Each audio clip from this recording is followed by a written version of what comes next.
السلام علیکم ورحمۃ اللہ وبرکاتہ۔ اعوذ باللہ من الشیطان الرجیم، بسم اللہ الرحمن الرحیم۔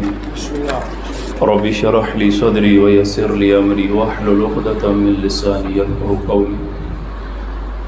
رب ادخلنی مدخل صدق واخرجنی مخرج صدق واجعلنی من لدنک سلطانا نصیرا۔ قال اللہ تبارک و تعالی فی کتابہ المجید و فرقان الحمید۔ الم تر الی الذین یزعمون انہم آمنوا بما انزل الیک وما انزل من قبلک یریدون ان یتحاکموا الی الطاغوت وقد امروا ان یکفروا به ویرید الشیطان ان یضلهم ضلالا بعیدا۔ محفل کی قبولیت کے واسطے بلند تر صلوات۔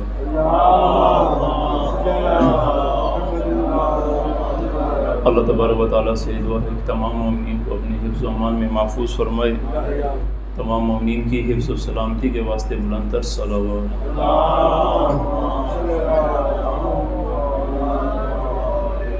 اللہ تبارک و تعالیٰ کا ارشاد ہے اپنے کلام کتاب مجید میں کہ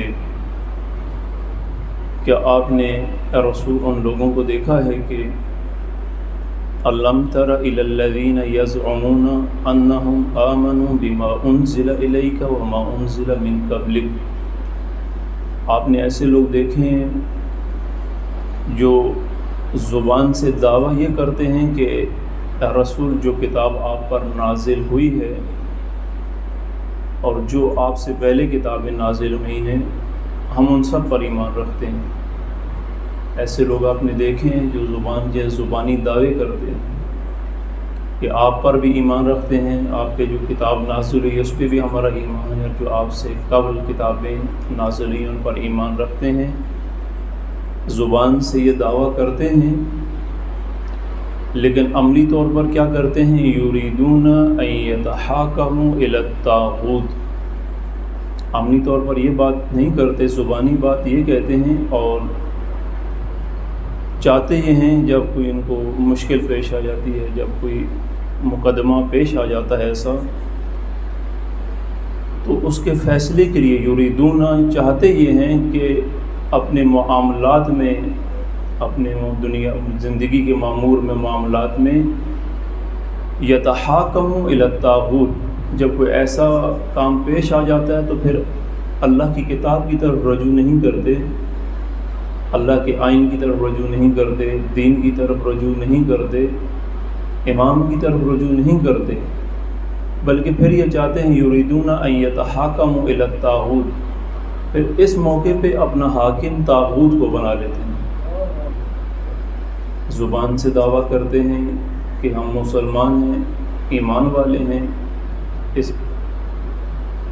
کتاب کو، اس کلام کو، اس آئین خداوندی کو مانتے ہیں، اس پہ ایمان رکھتے ہیں۔ زبانی دعویٰ یہ ہے لیکن عملی طور پر اس کی طرف رجوع نہیں کرتے۔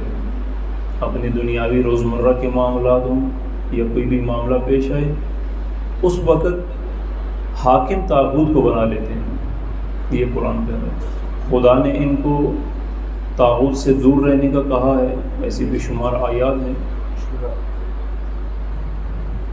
وقد امروا ان یکفروا بہ، حالانکہ ان کو حکم یہ دیا گیا تھا، وقد امروا، ان کو حکم یہ دیا گیا تھا کہ ان یکفروا بہ، اس کا آپ نے انکار کرنا ہے، کفر اس کا کرنا ہے، اللہ کا کفر نہیں کرنا، اللہ کے دین کا کفر انکار نہیں کرنا، آپ نے طاغوت کا انکار کرنا ہے۔ ان کو حکم یہ دیا گیا تھا کہ آپ نے طاغوت کا انکار کرنا ہے، لیکن طاغوت کے انکار کی بجائے اپنا امام، اپنا رہبر، اپنا ہادی طاغوت کو بنا لیتے ہیں۔ حالانکہ وَيُرِيدُ الشَّيْطَانُ، شیطان تو یہی چاہتا ہے أَن يُضِلَّهُمْ ضَلَالًا بَعِيدًا، کہ آپ کو گمراہی کے اندر بہت زیادہ دور لے جائے اللہ سے۔ شیطان، یہ شیطان چاہتا ہے، ایک طاغوت شیطان ہے۔ شیطان یہ چاہتا ہے کہ ان کو ضلالت میں، گمراہی کی ذلت اور ضلالت میں بہت ڈبا دے، ان کو سمجھ ہی نہ آئے، جبکہ اللہ اس سے منع کرتا ہے اور تعریف کرتا ہے والذین اجتنبوا الطاغوت والذین اجتنبوا الطاغوت ان یعبدوها وانابوا الی اللہ لهم البشری فبشر عبادہ۔ جبکہ اللہ یہ کہہ رہا ہے کہ جن لوگوں نے طاغوت کی عبادت سے، طاغوت کی پیروی سے اجتناب کیا ہے، اللہ تبارک و تعالیٰ اور اللہ کی طرف رجوع کر لیا ہے، اللہ تبارک و تعالیٰ کہتا ہے انہیں کہہ دو کہ تمہارے لیے خوشخبری ہے، میرے ان بندوں کو خوشخبری سنا دو میری طرف سے، لیکن شرط یہ ہے کہ طاغوت سے اجتناب کرنا ہے، طاغوت کی پیروی نہیں کرنی۔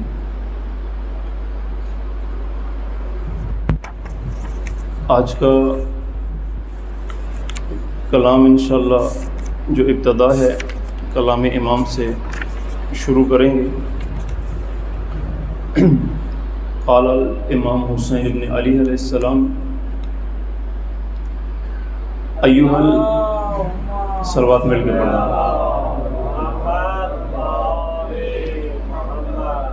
ایھا الامیر انا اہل بیت النبوۃ ومعدن الرسالہ ومختلف الملائکہ ومہبط الرحمہ بما فتح اللہ وبنا یختم ویزید رجل شارب الخمر وقاتل النفس المحترمہ معلن بالفسق ومثلی لا یبایع مثلہ ولکن نصبح وتصبحون وننظر وتنظرون اینا احق بخلافتی والبیع۔ صلوات پڑھیں محمد۔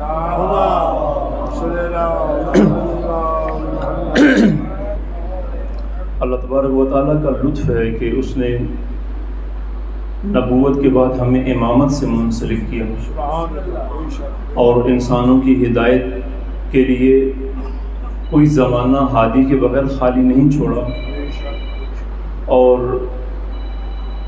جس طرح اللہ تبارک و تعالیٰ نے امامت کو ہمارے لیے نافذ کیا ہے، ہم سے بھی یہ چاہا گیا ہے کہ ہم بھی امامت کو قبول کریں، اور جیسے کہ قرآن کا فرمان ہے کہ امامت کے مقابلے میں جتنے نظام طاغوت ہیں،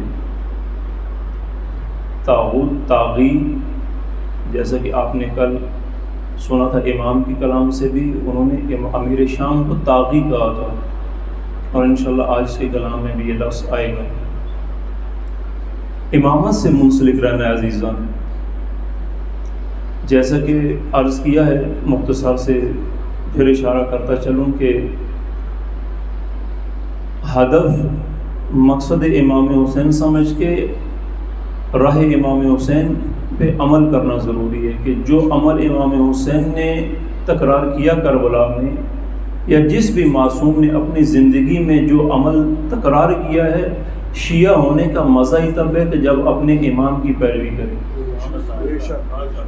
اس لیے کہ شیعہ ایک ذمہ دار انسان کا نام ہے، شیعہ غیر ذمہ دار کو نہیں کہتے، شیعہ ذمہ دار، شیعہ یعنی ذمہ داریاں لینے والا، اپنے امام کے عہد کو قبول کرنے والا۔ امامت کا یہ عہد،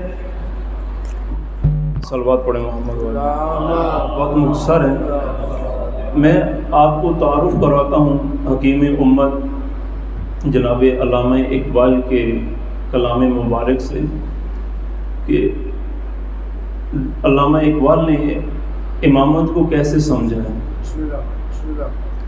آپ کے قلوب کو منور کرنے کے لیے۔ ایک ہم ہیں جو امامت کا دعویٰ کرتے ہیں اور ہماری زندگیاں بھی تبدیل نہیں ہیں، ہمارے روزمرہ مسائل بھی وہیں کے وہیں کھڑے ہیں۔ کیوں؟ اس لیے کہ نہ امام کو سمجھا ہے، نہ امامت کو سمجھا ہے۔ جب انسان امام سے بھی لا تعلق ہو، امامت سے بھی لا تعلق ہو، اور ہدف صرف اپنا فائدہ ہو، ہدف صرف اپنی حاجاتیں قبول کروانا ہو، ہدف صرف ثواب حاصل کرنا ہو، عزیزان معذرت کے ساتھ یہ شیعہ نہیں ہے، یہ کوئی لالچی انسان ہے، جس کا ہدف صرف امام سے ثواب حاصل کرنا ہے، صرف امام سے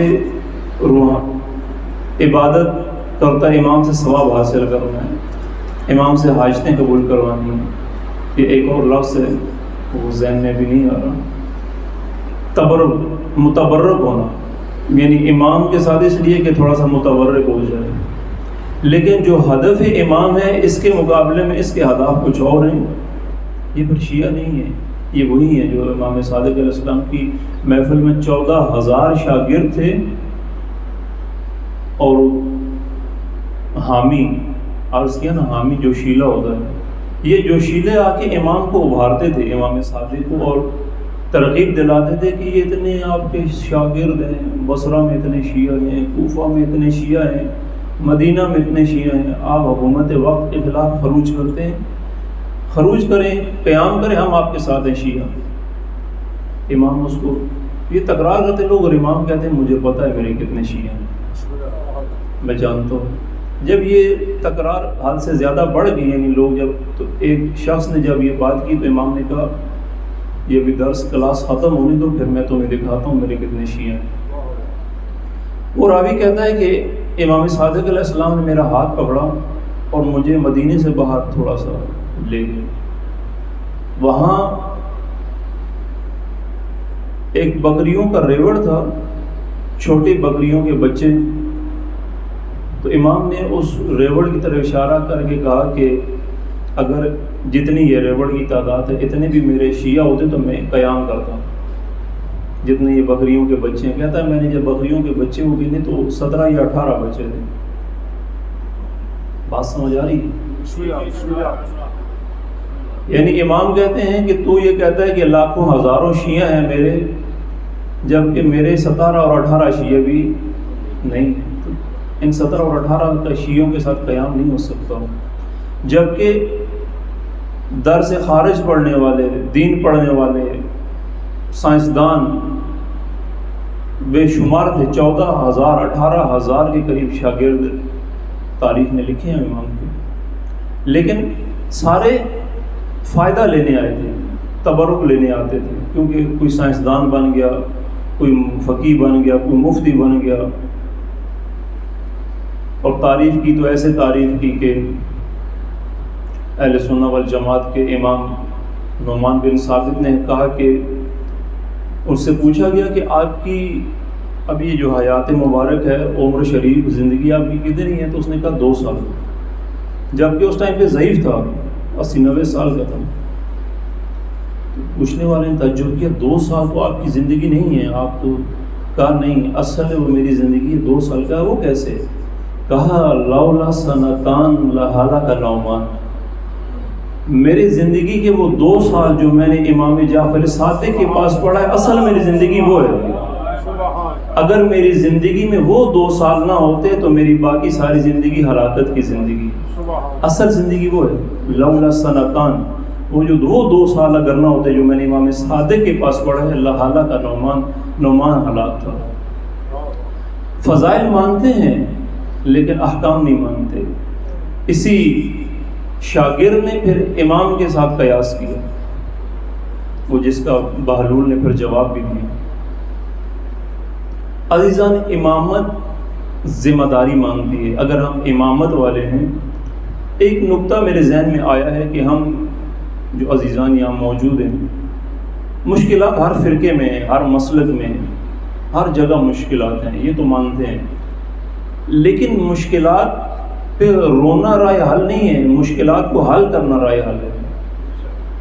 مثلا اگر ایک شخص درست روش سمجھتا ہے کہ یہ جو رسومات آ گئی ہیں، یہ رسومات دین سے دور کر رہی ہیں، یا یہ جو معاملات ہیں، مثال ہے امت کے اندر، تو پھر ان پہ طنز کرنا، دوسروں کو حقیر جاننا، دوسروں کے سامنے کمنٹس دینا، نہیں جی سارے ہی ہے، یہ نالاد ہی کوئی نہیں جی، یہ تک جی ہے جو ہے فلاں، نہ، یہ تو ہو رہا ہے، لیکن ہم نے یہ رونا نہیں رونا، بلکہ ہم نے عملی کام کرنا ہے۔ آپ عملی کام کریں، آپ امام صادق والا کام کریں، آپ چھوڑ دیں جو جیسا کر رہا ہے، اپنی نیت کے ساتھ، اپنی فکر کے ساتھ، ثواب کی خاطر آپ وہ کام کریں جو امام صادق نے کیا. آپ کے پاس وقت ہے. اب تو شیعہ کے لیے تقیہ حرام ہے. اب تو آپ نہیں چھپاتے نا اپنا مذہب کو. بنی امیہ کا زمانہ نہیں، جدید دنیا ہے.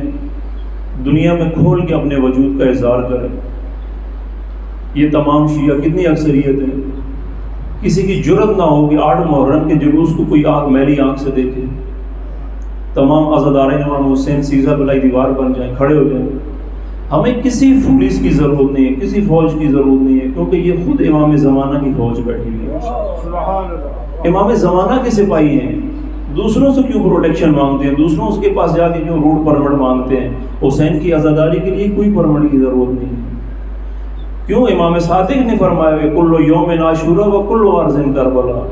ہر دن عاشورا ہے، ہر زمین کربلا ہے. لیکن اپنے آپ کو مجبور نہ کریں، مجبور نہ بنائیں، بلکہ صاحب اختیار بنے، ذمہ دار بنے، آگے بڑھیں. حکومت کو بولیں آپ ہم تسام دیتے ہیں، پروٹیکشن دے سکتے ہیں، ہمارے پاس بہت سرمایہ ہے. تو سب سے جو ضروری کام ہے وہ یہ ہے، میں انشاءاللہ مختصر کرنے کی کوشش کرتا ہوں، وہ یہ ہے کہ اپنی ملت کو فکری طور پر ابھاریں، فکر بلند کریں اس کی. اور اس کا سب سے بہترین جو طریقہ کار ہے وہ یہ ہے کہ جو کام امام صادق نے کیا ہے، اب اپنی قوم کے لیے علمی اور فکری کام کریں. ان کے لیے ایسی درسگاہیں بنائیں کہ جو ان کو ایک ذمہ دار اور بیدار شیعہ بنائیں. ایسی فکری درسگاہیں ہوں تعلیمی جہاں پہ وہ حقیقی امام زمانہ کا سپاہی بنے. اس کو تیار کیا جائے کہ تیرا مقصد دنیا میں آنا روٹی کمانا نہیں ہے، روٹی کا ذمہ اللہ نے لیا ہے، تو نے امامت کے لیے کام کرنا ہے. ایسے اللہ تعالیٰ نے ہمیں توفیق دی، ایک اپنی ملت کے لیے، قوم کے لیے ایک اسکول سسٹم شروع کیا کہ جس میں انشاءاللہ جب یہ بچہ میٹرک کر کے نکلے گا، حافظ قرآن بھی ہوگا، اپنے احکام کا قائد پڑھ چکا ہوگا، جب معاشرے میں جائے گا تو نیک اور دیندار انسان ہوگا. اور ایسی ہی اگر کوشش ہم کر سکتے ہیں تو ہر ایک فرد کر سکتا ہے. مدرسوں سے زیادہ اس وقت جدید ایجوکیشن کی، میں مخالفت نہیں کر رہا، کوئی اس کو غلط نہ سمجھے، لیکن مشکل یہ ہے کہ ہمارے بزرگوان جو یہاں معاشرے میں یہ ترجیح نہیں دیتے. یہ سمجھتے ہیں مدرسے میں وہ بندہ جاتا ہے جو بالکل نالائق ہوتا ہے، جو کسی کھاتے کا نہیں ہوتا، کھوڑا لائن، وہ مدرسے کو بھیج دو. جبکہ یہاں تو ذمہ دار انسان چاہیے. جس نے دین کی امامت کرنی ہے وہ نالائق انسان تو نہیں ہو سکتا. بیدار، ذمہ دار، ذہین، چست، ہوشیار، ایسا انسان دین کی امامت کرتا ہے. آپ ایسی شخصیت والے آدمی کو، ایسی خصلت والے کو دنیا، فسادی دنیا کے حوالے کرتے ہو جو بیکار کہتے ہیں مدرسے جفائے ہو، ایک کس کام کا نہیں. یہ نہیں ہے. اسی لیے مدارس کیوں ہمارے کامیاب نہیں ہیں؟ کیونکہ اول تو والدین ان کے اندر تشویق نہیں ہے، شوق ہی نہیں ہے. مسائل بہت ہیں، حالات حاضرہ کو بھی دیکھنا پڑتا ہے. بچہ جب میٹرک کرتا تو یہ کہتے ہیں کہ کسی کام روزگار نکلے، والد کا بھی سپورٹر بنے، گھر کا ضروری ہے، یہ ضروری ہے. معاشی حالات جب تک بہتر نہ ہو، آگے نماز بھی درست نہیں ہوتی اگر پیٹ خالی ہو تو اس کا رائے حل یہ ہے کہ امام صادق جیسی روش پہ چلیں اور اپنی قوم کے لیے جدید ایجوکیشن سسٹم ہو شیعہ، جس میں اس کو خصوصی شیعہ عقائد پڑھا جائے اسکول میں، اور جدید تعلیم ہو، اور اس کے بعد جائے دنیا میں جہاں بھی جائے اپنے میٹرک تک اپنے احکام پڑھ چکا ہوگا، دوبارہ سے ضرورت ہی نہیں ہے مدرسے جانے کی. جائے تو بہت نور علی نور، بہت اچھی بات ہے. نہیں جاتا تو کم از کم یہ تو پتہ ہوگا کہ حلال کیا ہے، حرام کیا ہے. بات سمجھ آ رہی ہے کہ نہیں؟ یہ اگر اس رائے سے متفق ہے تو سارے بلند آواز سے صلوات کریں.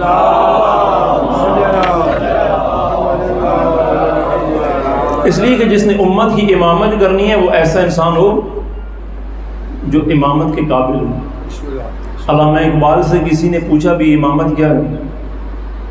امامت، علامہ اقبال نے کہا اگر پوچھنے آ گیا تو پھر میں تجھے کھول کے بتاتا ہوں امامت کیا ہے.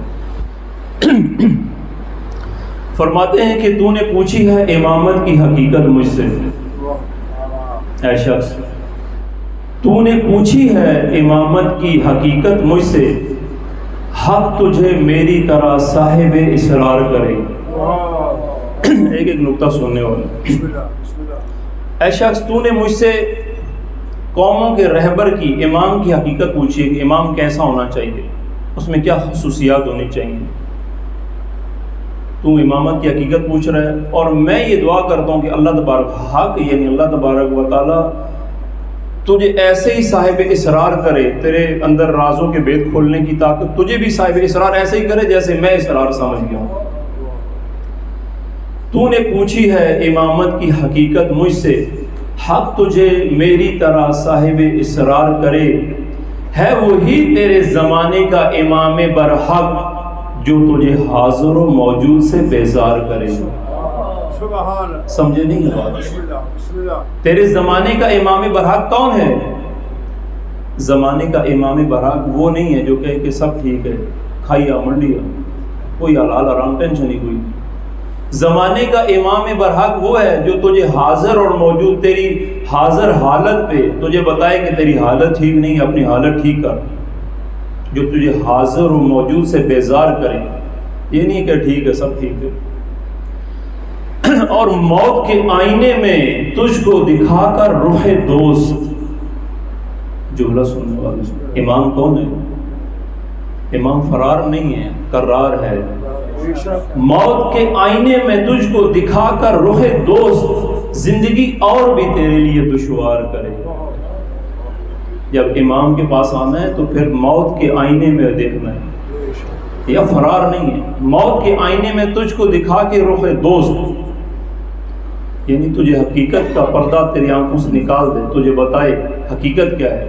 معبود حقیقی تک پہنچنے کے لیے تیرے اندر عشق ڈال دے, موت کا عشق ڈال دے, شہادت کا عشق تیرے اندر ڈال دے. موت کے آئینے میں تجھ کو دکھا کر رخ دوست, زندگی تیرے لیے اور بھی دشوار کرے. دے کے احساس سے زیاں تیرا لہو گرما دے. صبح صبح کا ٹائم ہے, سستی زیادہ ہوتی ہے, ورنہ اتنا اللہم صلی علی محمد. دے کے احساس زیاں تیرا لہو گرما دے, فقر کی سان چڑھا کر تجھے تلوار کرے. احساس زیاں دے تجھے, احساس زیاں دے کر تجھے بتائے کہ تیرا بہت نقصان ہو رہا ہے, نقصان میں ہے, اپنی زندگی دیکھ. احساس زیاں تجھے احساس دلا کے تیرے لہو کو گرما دے, اور تیرے لہو کو گرما کر تجھے فقر کی سان اس آلے کو کہتے ہیں جس سے تلوار تیز کی جاتی ہے, اور فقر درویشی کو کہتے ہیں. یعنی درویشی کی صفت کر کے فقر کی سان چڑھا کے تجھے تیز کرے. اور فتنہ ملت بیضا ہے امامت اس کی, فتنہ ہے ملت کے لیے, قوم کے لیے, قوموں کے لیے فتنہ ہے اس شخص کی امامت, اس شخص کی رہبری. کون؟ جو مسلمان کو سلاطین کا پرستار کرے, جو مسلمانوں کو بادشاہوں کے درباروں میں لے جائے, جو مسلمانوں کو بادشاہ پرست بنا دے, شہنشاہ پرست بنا دے. یہ فتنہ ہے قوم کے لیے. صلوات پڑھیں محمد و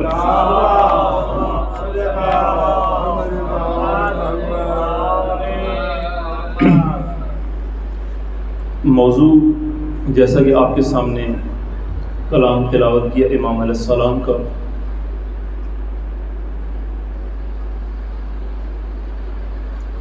مدینہ سے سفر امام حسین. میں آج ترجمہ لکھ کے لایا ہوں. یزید لعین جب حکومت کے تخت پہ بیٹھا,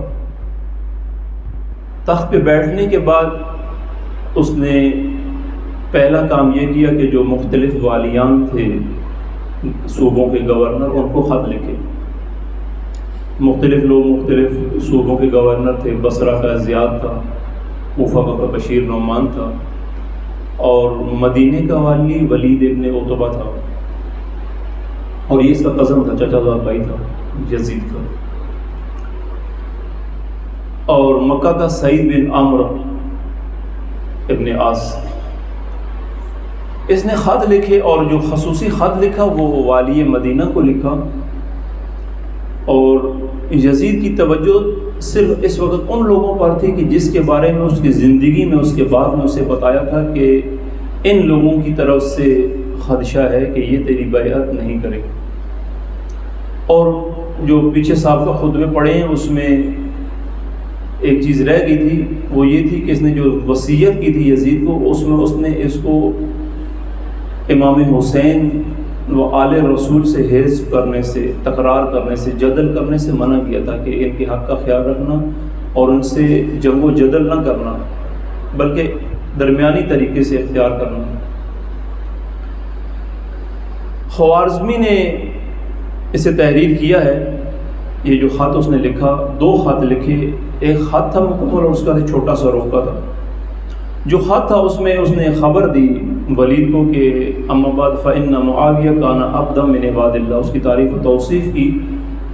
لکھا کہ جو معاویہ تھا بقول ان کے امیر شام، اللہ کے بندوں میں سے ایک بندہ تھا اور جسے اللہ نے تکریم اور تمکین سے نوازا ہے اور پھر اسے اپنی طرف بلا لیا ہے. اور اس نے یعنی امیر شام نے مجھ سے عہد لیا تھا اور وصیت کی تھی کہ میں آل ابو تراب سے بچتا رہوں. یہ ولید کو خط میں لکھ رہا ہے، اس لیے کہ وہ خون ریزی پر جرت رکھتے ہیں.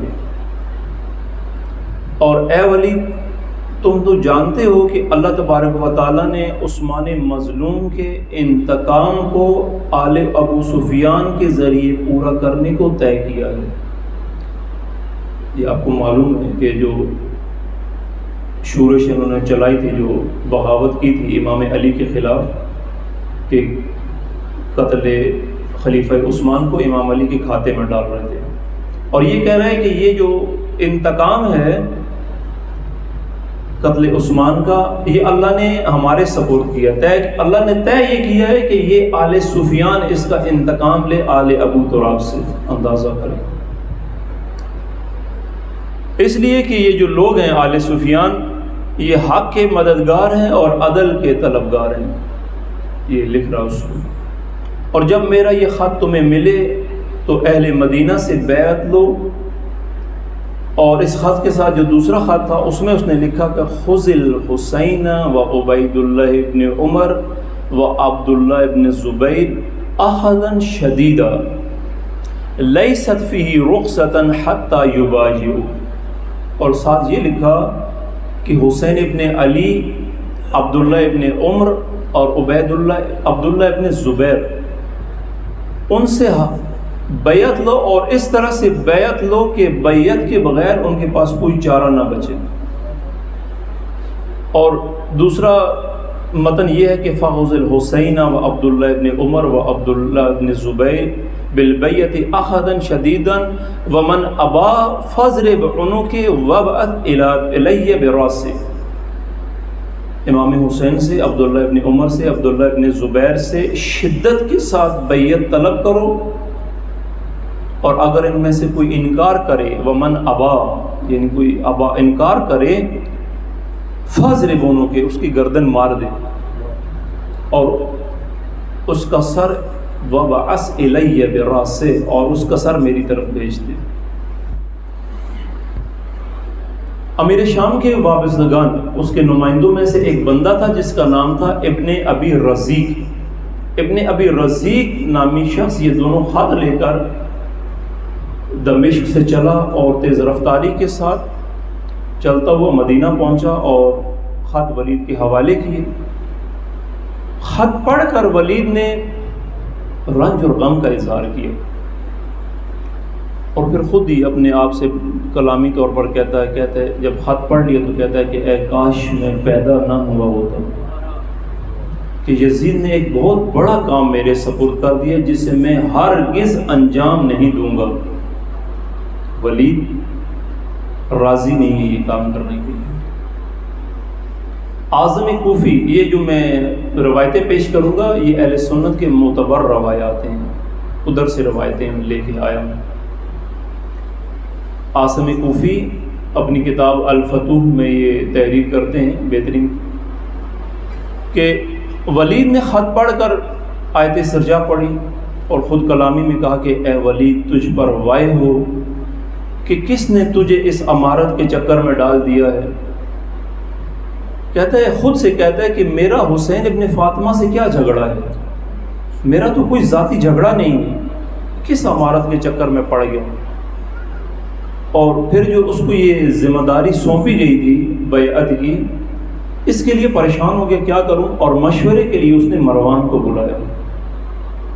مروان کا کردار انشاءاللہ کل یا پرسوں شاید کھولوں گا کہ یہ شخص کون تھا۔ یہ وہ شخص تھا جس کے باپ کو رسول اللہ نے مدینہ سے بے دخل کر دیا تھا، اور جب رسول اللہ کے بعد خلافت کا سلسلہ شروع ہوا تو انہوں نے سفارش کی خلیفہ اول سے کہ اب تو رسول نہیں گئے، ہمیں آنے دو، جو خلیفہ اول نے کرنا، جس کو رسول نکال دے اس کو میں نہیں بلا سکتا۔ خلیفہ دوم نے بھی نہیں بلایا، خلیفہ سوم کیونکہ خود بنی امیہ سے تھے اور رشتہ داری کے تحت بلا لیا۔ اور یہ مروان اس سے پہلے مدینہ کا والی بھی رہا ہے، اسی ولید سے پہلے، اور یہ وہ مروان ہے کہ جو بنی امیہ کے بعد یعنی یزید کا بیٹا معاویہ جو خلیفہ بنا تھا، جس نے خلافت چھوڑ دیا، اس کے بعد حاکم وقت خلیفہ یہ مروان بنا ہے۔ مروانی حکومت بڑا عرصہ قائم رہی اور مدتوں کئی سال اس کی اولاد نے حکومت کی۔ اور یہ مروان بہت جری، بہت حاسد، بغض رکھنے والا تھا اہل بیت سے، سخت کینہ۔ اس کو مشورے کے لیے جب بلایا، اور یہ تھا بہت سخت، تیز سخت کی گفتگو جو تھی وہ ترش تھی، اور لہجہ ایسا تھا کہ ولید بھی اس کو دھتکارتا تھا، اس کے ساتھ نہیں کرتا تھا، اور اس نے اس سے کہا بھی تھا کہ یہ تیرا رویہ ٹھیک نہیں ہے جو اس انداز سے بات کرتا ہے، تو پھر اس نے آنا چھوڑ دیا تھا دربار میں۔ اب ولید نے اس کو مشورے کے لیے بلایا، اور عاصم کوفی کے مطابق یہ مروان کو مشورے کے لیے بلایا۔ ولید نے اس کو بلانے کے بعد وہ خط اس کو پڑھ کے سنایا اور پوچھا کہ اب اس خط کی روشنی میں کیا کرنا چاہیے۔ مروان نے ولید سے کہا کہ یہ جو خط میں جن لوگوں کے نام لکھے ہیں ان کو ابھی فوراً دربار میں بلاؤ، اور فوراً ان سے تقاضا کرو کہ وہ بیعت یزید کریں، یزید کی اطاعت کریں، اور اگر وہ راضی ہو جائیں تو بہت بہتر ہے، اور اگر راضی نہ ہوں تو ان کی گردنیں کاٹ دو، قبل اس کے کہ انہیں معاویہ کی موت کا علم ہو جائے۔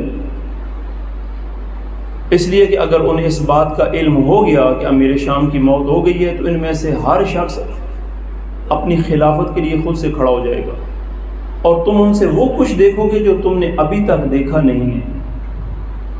یہ اس نے کہا، اور کہتا ہے خود پھر اس نے کہا کہ اگر باقی رہ گئی بات امام حسین کی، ابا عبداللہ کی، تو وہ تمہارے ساتھ اس معاملے میں وہ بیعت بالکل نہیں کریں گے، اس معاملے میں نزاع کریں گے اور بیعت ہرگز نہیں کریں گے، اور از یزید کی اطاعت کو قبول نہیں کریں گے۔ یہ صاحب اس نے پیش گوئی کر دی،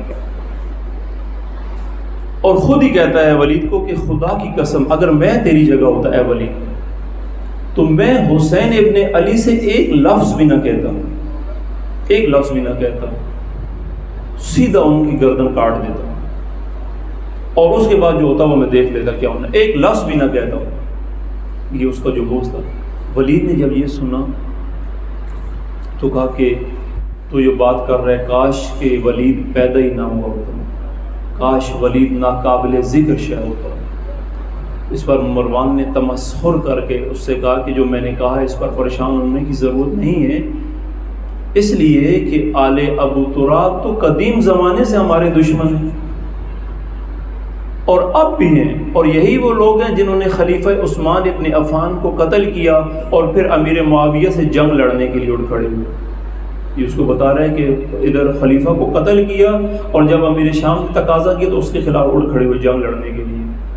اس پر ولید نے جھڑک کر مروان کو کہا، اے مروان تیری باتوں پر وائے ہو، ہلاک ہو تو مروان، لعنت ہو تیری بات پر، فرزند فاطمہ کے لیے تو کوئی اچھی بات منہ سے نکال۔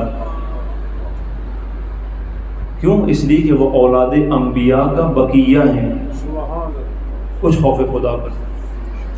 ملید اور مروان کے باہمی مشورے کے بعد یہ طے ہوا کہ یہ جو خط میں جن لوگوں کا نام آیا ہے ان کو دربار میں بلایا جائے۔ آدھی رات کا قریب کا وقت تھا اور خلاف معمول، یعنی اس وقت دربار بند ہو جاتا تھا، حکومتی سطح پر کوئی ملاقات نہیں ہوتی تھی۔ اس وقت ولید نے ایک شخص کو، یہ سارے جتنے لوگ آ رہے ہیں تاریخی کردار آ رہے ہیں، ایک شخص جس کا نام عبداللہ، کون عبداللہ؟ عبداللہ بن عمر بن عثمان بن عفان، عبداللہ عمر کا بیٹا، عمر عثمان کا بیٹا، یعنی خلیفہ ثالث عثمان کا پوتا، اس کو بھیجا اور کہا کہ فوراً سے جا کے عبداللہ ابن زبیر اور امام حسین کے پاس جاؤ اور انہیں کہو کہ آپ کو امیر دربار میں بلا رہا ہے۔ یہ پہلے ان شخصیات کے گھروں پر گیا اور جب امام حسین و عبداللہ ابن زبیر گھر نہیں ملے تو مسجد نبوی کی طرف آیا۔ مسجد نبوی میں اس نے دیکھا کہ امام حسین تشریف فرما ہے اور عبداللہ ابن زبیر ان کے قریبی ہے اور میں بھی گفتگو ہیں۔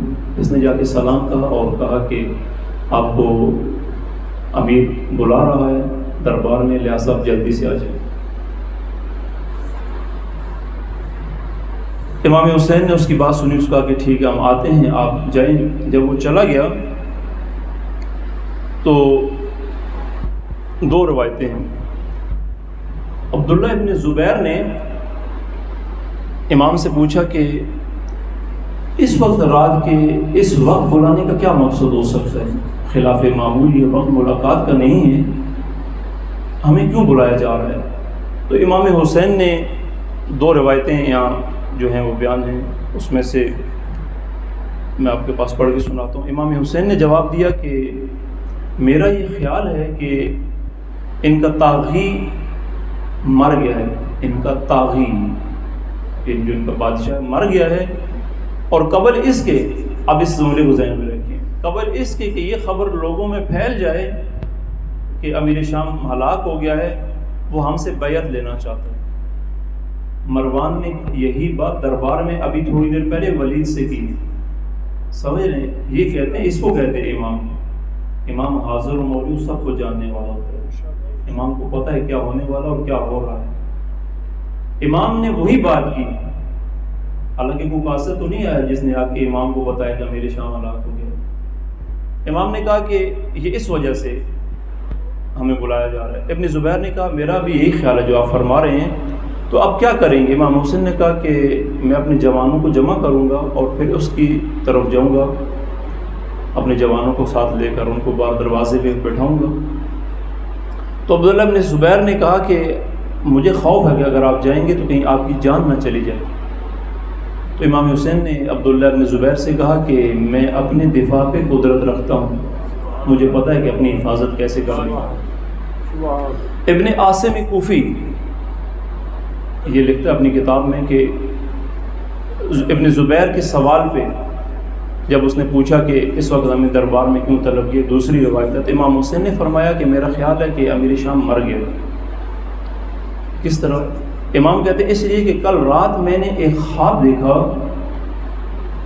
دیکھا ہے کہ امیر شام کا منبر الٹ گیا ہے اور اس کے گھر میں آگ لگی ہوئی ہے۔ امام حسین خواب میں دیکھتے ہیں اور میں نے اس کی تعبیر یہی کی ہے کہ امیر شام ہلاک ہو گیا۔ ابن زبیر نے امام حسین سے پوچھا کہ اگر آپ سے یزید کی بیعت کا مطالبہ ہوا تو پھر آپ کیا کریں گے؟ امام فرماتے ہیں میں ہرگز یزید کی بیعت نہیں کروں۔ اس کے بعد امام حسین نے کافی تفصیلی گفتگو کی۔ یہ وقت تھوڑا جب طویل ہو گیا، اسی اثناء میں یہ قاصد امیر مدینہ کا والی مدینہ کا ولید کا دوبارہ آ گیا اور آ کے کہا کہ امیر آپ کے انتظار میں بیٹھے ہیں، ذرا جلدی کریں آئیں۔ جب اس نے اس انداز میں کہا تو امام حسین سم جلال میں آ گیا اور ڈانٹتے ہوئے اسے کہا کہ ہم میں سے جس نے آنا ہوگا آ جائے گا، ابھی آپ جاؤ، میں آتا ہوں انشاءاللہ تھوڑی دیر میں، ابھی آپ جائیں۔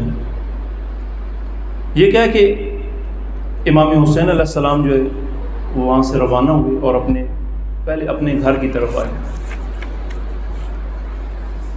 قاصد نے یہ مزاج اور رویہ جا کے یہ گفتگو خشک تو نہیں ہو رہی تھوڑی؟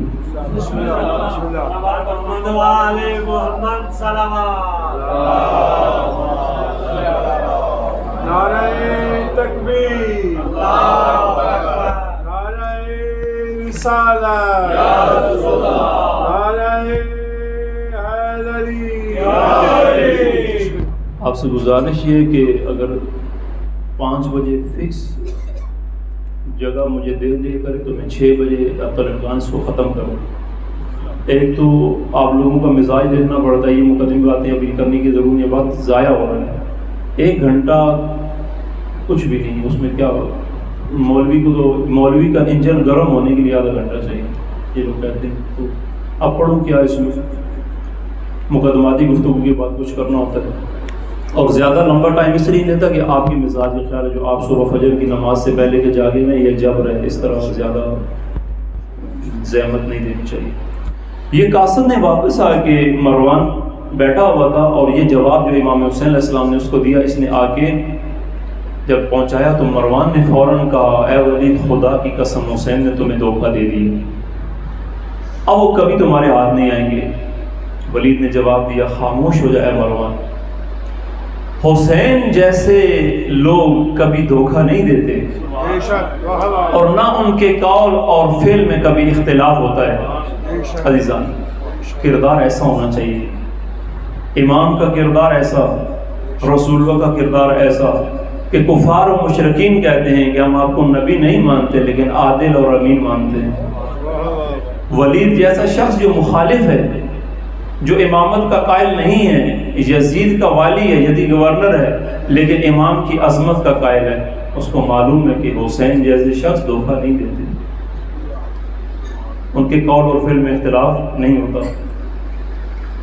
ادھر مسجد نبوی میں امام حسین نے ان لوگوں کو مخاطب کیا جو ساتھ بیٹھے ہوئے تھے، اور انہیں بتایا کہ آپ اپنے گھروں کو جائیں، میں اس شخص کی طرف جاتا ہوں جس نے مجھے پیغام بھیجا ہے. اور عاصم کوفی آگے چل کر لکھتے ہیں کہ حسین ابن علی امام حسین السلام مسجد سے سیدھے اپنے گھر آئے اور پانی منگوا کر وضو کیا، طہارت کی، 2 رکعت نماز پڑھی، اور بعد از نماز مناجات و دعا کی، اور پھر نماز سے فارغ ہونے کے بعد اپنے عشیرہ، اہل بیت، خاندان اور غلاموں میں سے بنی ہاشم کے غلاموں کو بلایا اور ان کو صورتحال سے آگاہ کیا، اور انہیں بتایا کہ اس طرح سے حاکم نے مجھے بلایا ہے اور اس کی طرف جانا ہے، آپ سب دروازے پہ، مین صدر دروازے پہ باہر اکٹھے ہو جانا، وہیں کھڑے رہنا، میں اندر جا کے اس سے بات کروں گا، اور اگر تم سنو کہ میری آواز معمول سے بلند ہو گئی ہے اور تم سنو کہ میں تمہیں پکار رہا ہوں کہ اے آل رسول اندر داخل ہو جاؤ، تو پھر بے دھڑک اندر داخل ہو جاؤ. اب یہ میں آپ کو تاریخ بتا رہا ہوں، ایک کربلا ذاکر بتاتے ہیں، ایک کربلا تاریخ بتاتی ہے، تو دونوں میں اختلاف ہے، کیونکہ اس غریب کی محنت ہوتی ہے، ذاتی محنت ہوتی ہے، اور وقت میں یہ چیزیں بیان کرنا مشکل بھی ہوتا ہے، پھر عمومی مزاج اور رویہ لوگوں کا دیکھ کے پڑھتے ہیں. لیکن داخل ہو جانا، تروالیں کھینچ لینا، لیکن عجلت نہ کرنا، جلد بازی نہ کرنا. ہاں اگر کوئی خطرہ محسوس ہو تو تلواریں نکال کر اسے قتل کر دینا جو میرے قتل کا ارادہ رکھتا ہو. یہ عاصم کوفی نے الفتوح جلد 5 صفحہ 13 میں لکھا ہے.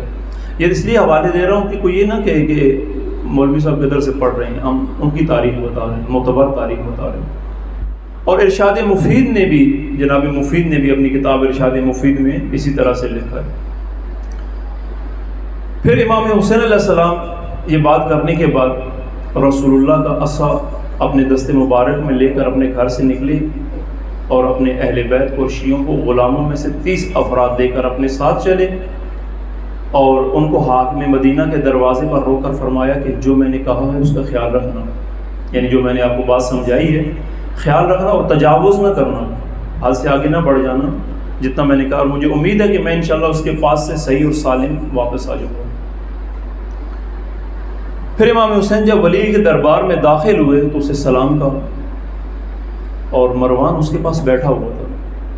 اسے دیکھ کر امام حسین نے فرمایا الصلۃ خیر من القطیع. یہ کیونکہ ان کے حالات آپس میں پہلے ناراضگی تھی، آپس میں ناراض تھے، تو امام حسین نے کہا کہ انہیں دیکھ کے کہا کہ وصل فصل سے بہتر ہے، یعنی جدائی سے بہتر ہے، اور صلح فساد سے بہتر ہے، اور اب وہ وقت آ گیا ہے کہ تمہیں ایک دوسرے کے ساتھ ہو جانا چاہیے۔ امام نے ایک بڑی اندرونی بات کی ہے، اب آپ سمجھے ہی نہیں اس کو۔ مروان اور ولید کو کہا ہے کہ تم راضی ہونا بہتر ہو جاؤ، اور وہ وقت اب آ گیا ہے کہ جب تمہیں ایک دوسرے کے ساتھ ہو جانا چاہیے، کیونکہ اب تم نے جو کام آگے کرنا ہے وہ معلوم ہے۔ امام حسین نشست پر بیٹھ کے اور ولید نے یزید کا خط پڑھ کر امام کو سنایا اور یزید کی بیعت کی دعوت دی، اور امام حسین نے جب ولید خط پڑھ چکا تو آیت استرجاع ان کی روایت کے مطابق تلاوت فرمائی، انا للہ و انا الیہ راجعون کہا، اور دعوت بیعت کے جواب میں ولید سے فرمایا اما البیعۃ، یہ جو بیعت کی تو بات کر رہا ہے، ٹھیک ہے امیر شام فوت ہو گیا، ہلاک ہو گیا، افسوس ہے اس بات پہ، یہاں تک بات رہے گی بیعت کی۔ اما البیعۃ، یہ جو بیعت کی تو بات کر رہا ہے، تو فإن مثلی لا یبایع سرا ولا یجتزا بها منی سرا فإذا خرجت إلى الناس ودعوتهم للبيعة ودعوتنا معهم كان الأمر واحدا۔ امام نے فرمایا جو بات تو بیعت کی کر رہا ہے تو یہ بات یاد رکھ کہ مجھ جیسا شخص کبھی خفیہ بیعت نہیں کرتا، خفی بیعت نہیں کرتا، چھپ کے بیعت نہیں کرتا، اور نہ ہی مجھ جیسے شخص سے یہ خفیہ بیعت دینا تیرے لیے کافی ہوگی، نہ مجھ جیسا شخص پہلے تو بیعت کرتا ہی نہیں ہے، اور میں اگر کر بھی لوں تیرے لیے کافی نہیں ہے۔ ہاں لہذا جب تو کل عام لوگوں کو بیعت کی دعوت دے گا سب کو، تو ہمیں بھی ان کے ساتھ دعوت دینا، تو یہ کام ٹھیک رہے گا۔ یہ جب امام نے بات کی تو تاریخ لکھتی ہے کہ ولید ایک عافیت پسند انسان تھا، اور جیسا کہ اس نے امام کی غیبت میں یہ بات کی بھی تھی کہ امام دھوکہ نہیں دینے والے، عافیت پسند تھا۔ جب اس نے امام کی یہ بات سنی تو اس نے کہا ٹھیک ہے آپ صحیح کہہ رہے ہیں، آپ تشریف لے جائیں، انشاءاللہ صبح اس عمر میں بات کریں گے۔ جب یہ بات ولید نے کی فوراً مروان اچھڑا، فوراً، اور کہا کہ اے ولید اگر اس وقت یہ تمہارے پاس بیعت کیے بغیر چلے گئے تو اس کے بعد یہ پھر تیرے ہاتھ کبھی نہیں آئیں گے، یہاں تک کہ ان کی اور تیرے درمیان بہت زیادہ قتل و غارت ہوگی، لہٰذا اے ولید حسین کو جانے سے روک لے، اور یزید کی بیعت لے، اور اگر ابھی یہیں اسی وقت یہ یزید کی بیعت نہیں کرتے تو یہیں ان کو قتل کر دیں۔ یہ سن کر امام حسین جلال میں آ گئے، اپنی جگہ سے اٹھے نشست سے، اور فرمایا یبن الزرقا، اے زرقا کے بیٹے، زرقا اے نیلی آنکھوں والی عورت کے بیٹے، اے فاحشہ بدکار عورت کے بیٹے، وہ ایسی تھی فاحشہ عورت تھی، انت تقتلنی ام هو، کیا تو مجھے قتل کرے گا یا یہ مجھے قتل کرے گا؟ کذبت واللہ، خدا کی قسم تو ذلیل ہے، تو جھوٹ بول رہا ہے، یہ حرکت تو کر ہی نہیں سکتا۔ یہ فرما کر امام حسین ولید کے دربار سے تاریخ میں نکلے مختصر، اور جب نکلے تو مروان نے کہا کہ تو نے میری بات نہیں مانی، اب دیکھنا وہ ہرگز تیرے قابو میں نہیں آئیں گے، جہاں تک اب تجھے طاقت کے ذریعے ان کو قابو کرنا پڑے گا۔ عاصم کوفی لکھتا ہے کہ امام حسین نے جب مروان کو یہ سخت جملے کہے تو اس کے بعد ولید کو مخاطب کر کے فوراً وہیں، اس سے پہلے معاملہ مصالحت کے ساتھ کوشش کرنے کی، پہلا کام یہ کہا کہ صبح دیکھتے ہیں، تم سب کے سامنے خفیہ بیعت کا فائدہ نہیں ہے صبح، لیکن یہاں فوراً امام نے اظہار کر دیا، کہا ایھا الامیر، اے امیر، انا اہل بیت النبوۃ و معدن الرسالہ، پتہ ہم کون ہیں؟ ہم اہل بیت النبوت ہیں، رسالت کا معدن ہے، خزانہ رسالت ہے، ومختلف الملائکہ، ہم وہ ہیں، ہم فرود گاہ ملائکہ، ہم وہ ہیں جن کے گھروں میں فرشتوں کی آمد و رفت ہوتی ہے، کوئی عام ہے، ومحبت الرحمہ، ہم رحمت کے نزول کا محل ہیں، یعنی ہمارے خاندان پر اللہ کی رحمتیں نازل ہوتی رہتی ہیں، بنا فتح اللہ و بنا یختم، اور سلسلہ ہدایت کو اللہ نے ہم سے شروع کیا ہے اور ہم پہ ہی سلسلہ ہدایت کو ختم کیا ہے. یعنی اللہ نے اسلام کو ہمارے گھرانے سے شروع کیا ہے اور آخر تک ہمارا گھرانہ ہی اسلام کے ہمراہ رہا ہے. اے امیر، تو کیا بات کر رہے ہیں؟ کس کی بات کر رہے ہیں؟ وَيَزِيدُ رَجُلٌ شَارِبُ الْخَمْرَ، یہ جس یزید کی بیعت کا تقاضا تو مجھ سے کر رہا ہے، یہ تو ایک فاسق شرابی ہے. وَقَاتِلُ النَّفْسِ الْمُحْتَرِمَةِ، اور نفس محترمہ محترم لوگوں کے نفوس کا قاتل ہے. مُعْلِنٌ بِالْفِسْقِ، علانیہ سر عام فسق و فجور کرنے والا ہے. یعنی جس یزید کی بیعت کی توقع تو مجھ سے کر رہا ہے، اس کا کردار یہ ہے کہ شراب خور ہے، سر عام شراب پیتا ہے، بے گناہ افراد کو قتل کرتا ہے، اللہ کے حکم کو پائمال کرتا ہے، سر عام فسق و فروج کا ارتکاب کرتا ہے. اس کی بیعت مثلی لا یبایع مثلا، اے ولی مجھ جیسا شخص اس جیسے شخص کی کبھی بیعت نہیں کر سکتا. دو ٹوک کہہ دیا، کبھی بیعت نہیں کر سکتا. پھر بھی وَلَكِنْ نَصْبِحُ وَتُصْبِحُونَ وَنَنْظُرُ وَتَنْظُرُونَ، پھر بھی صبح ہونے دو، دیکھتے ہیں، تم بھی صبح تک انتظار کرو، ہم بھی صبح تک انتظار کرتے ہیں. یعنی تم بھی غور و فکر کرو، سوچو سمجھو، ہم بھی دیکھتے ہیں کہ اینا احق بالخلافت والبیعہ، کہ ہم میں سے، تو بھی غور کر، فکر کر، سوچ کہ ہم میں سے کون خلافت اور بیعت کا صحیح حقدار ہے. اے ولید غور کر اس بات پر، سوچ اس بارے میں، کون حقدار ہے، کون بیعت کا حق رکھتا ہے. یہ صبح دیکھیں گے. جب دروازے پہ کھڑے ہوئے محافظوں نے یہ آواز سنی، ابھی اندر داخل ہونا چاہتے تھے کہ امام یہ کلام ختم کر کے باہر آ گئے، اور دو ٹوک الفاظ میں بتا دیا کہ جس کی بیعت کا تقاضا تو مجھ سے کر رہا ہے وہ اس قابل نہیں ہے کہ اس کی بیعت کی جائے. اور یہ بتا دیا کہ اصل میں یہ تو غور و فکر کر، یہ جو خلافت اور بیعت کا حق ہے یہ میرا ہے. اگر بیعت کرنی چاہیے تو میری بیعت کرو، اور خلافت چاہیے ہونی چاہیے تو یہ خلافت کا حقدار میں ہوں. ایونا، یہ کون ہے ہم میں سے؟ غور کرو عزیزان. شب عاشور کے مقتل میں انصار امام حسین کے بعد اللہ تبارک و تعالیٰ نے یہ شرف امام حسین کے انصار کو دیا کہ سب سے پہلے حسین پر اپنی جان قربان کی اور سبقت لے گئے اور بلندی کے مقام پر فائز ہو گئے. تاریخ میں ہے کہ جب سب انصار شہید ہو گئے، بنی ہاشم میں سے جو سب سے پہلا فرد جس نے آ کے امام حسین سے اذن شہادت و جہاد مانگا وہ امام کے بڑے بیٹے علی اکبر ہیں. علی اکبر ہیں. یہ علی اکبر وہ ہستی ہیں، روایات میں ہے کہ جب مدینہ کے باہر کے لوگ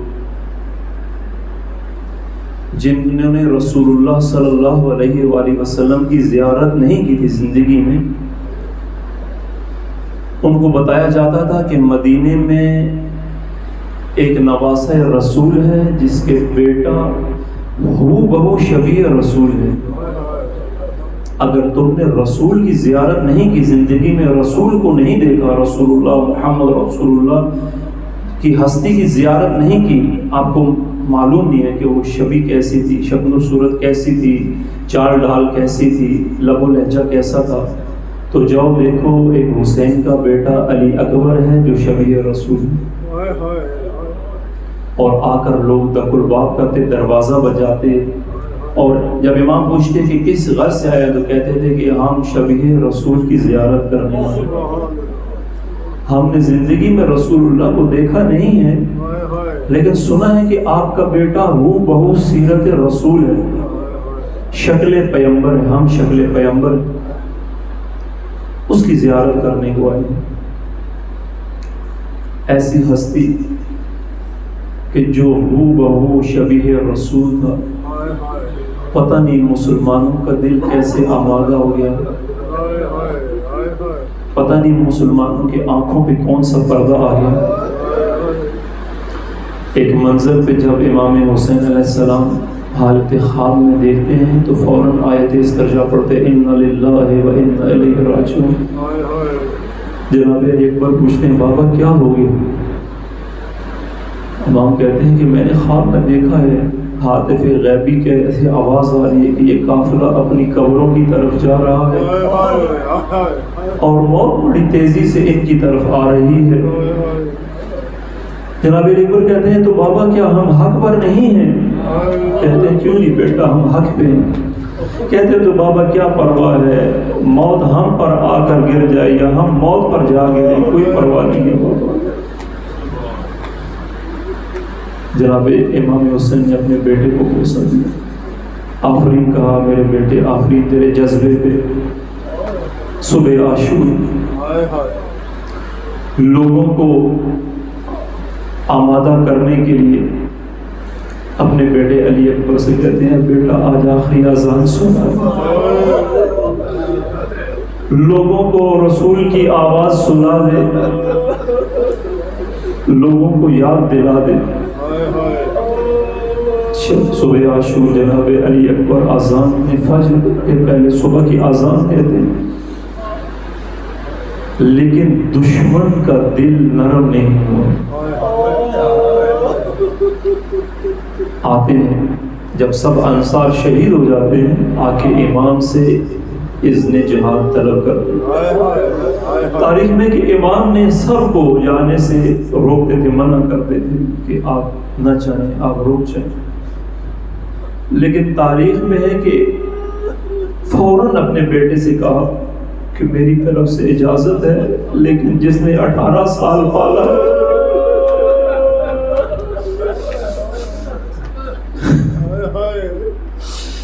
جس نے 18 سال پالا ہے اس سے اجازت لے کے آ جا، اگر وہ اجازت دے دے تو میں راضی ہوں۔ فوراً خیمے کی طرف آتے ہیں،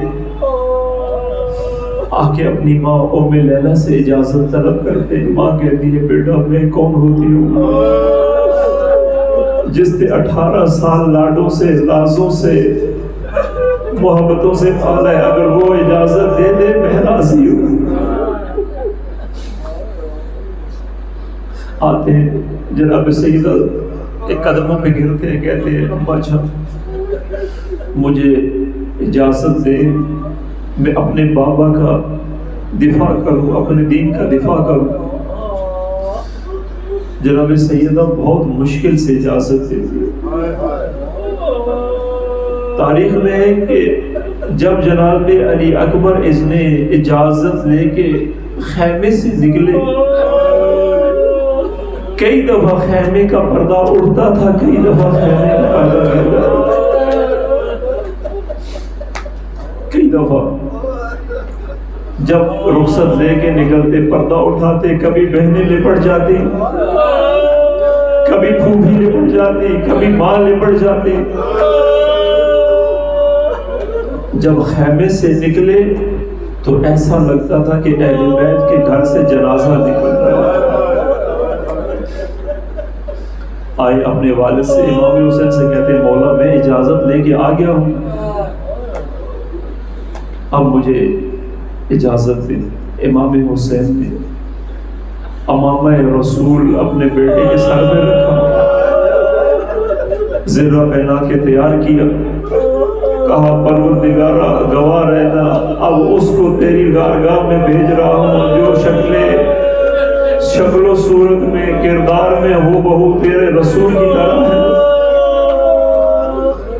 اے پروردگار اب اس ہستی کو بھیج رہا ہوں کہ جب کبھی ہم تیرے نبی کی زیارت کے مشتاق ہوتے رہے تو ہم علی اکبر کو دیکھ لیتے تھے۔ اے پروردگار یہ امانت تیرے حوالے کر رہا ہوں۔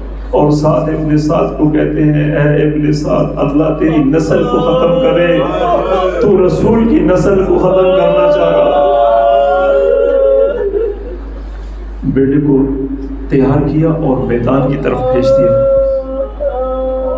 کہتے ہیں کہ علی اکبر نے تاریخ لکھے کہ وہ جنگ کی لوگوں کو جا کے رس پڑا، شعار پڑا کہ اے کوفے والو، اے یزیدو، اے یزید کی فوجو، میں علی کے بیٹے حسین کا بیٹا علی ہوں، میں علی کا پوتا علی ہوں، اب میری جنگ دیکھو۔ کہتے ہیں کہ سوار پہ سوار گراتے ہوئے لشکر کو آگے بگاڑتے ہوئے علی اکبر آگے بڑھے، اور پہلے ہی حملے میں 120 افراد کو واسطے جہنم کر کے شدت پیاس سے نڈھال، گرمی، تپش اس عالم میں واپس آ گئے۔ تاریخ میں کہ نرغے میں جب دشمن کے گھر جاتے تھے، امام حسین کا دل بے چین رہتا تھا، اٹھ اٹھ کر دیکھتے تھے کہیں سے میرا بیٹا علی اکبر نظر آئے، اور جب کبھی علی اکبر تکبیر بلند کرتے امام حسین کو حوصلہ ہو جاتا کہ میرا بیٹا ابھی زندہ ہے۔ اسی عالم میں واپس آئے، بابا سے کہا بابا